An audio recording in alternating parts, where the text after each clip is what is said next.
بسم الله الرحمن الرحيم. الصلاة والسلام على رسولنا الكريم وعلى آله وصحبه وسلم.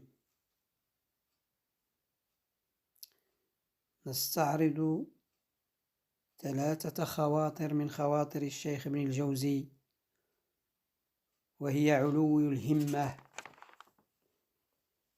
ومحبة ومدح والاستعداد للرحيل.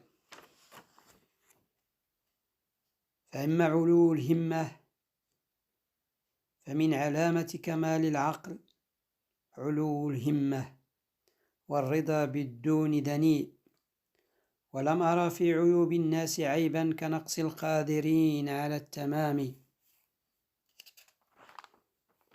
وأما في محبة ومدح فسبحان من سبقت محبته لأحبابه فمدحهم على ما وهب لهم واشترى منهم ما أعطاهم، وقدم المتأخر من أوصافهم لموضع إيثارهم، فباه بهم في صومهم وأحب خلوف أفواههم. يا لها من حالة مصونة لا يقدر عليها كل طالب، ولا يبلغ كنه وصفها كل خاطب. وأما في الاستعداد للرحيل فالواجب على العاقل أخذ العدة لرحيله، فإنه لا يعلم متى يفجؤه أمر ربه ولا يدري متى يستدعى. وإني رأيت خلقا كثيرا غرهم الشباب ونسوا فقد الأقران وألهاهم طول الأمل.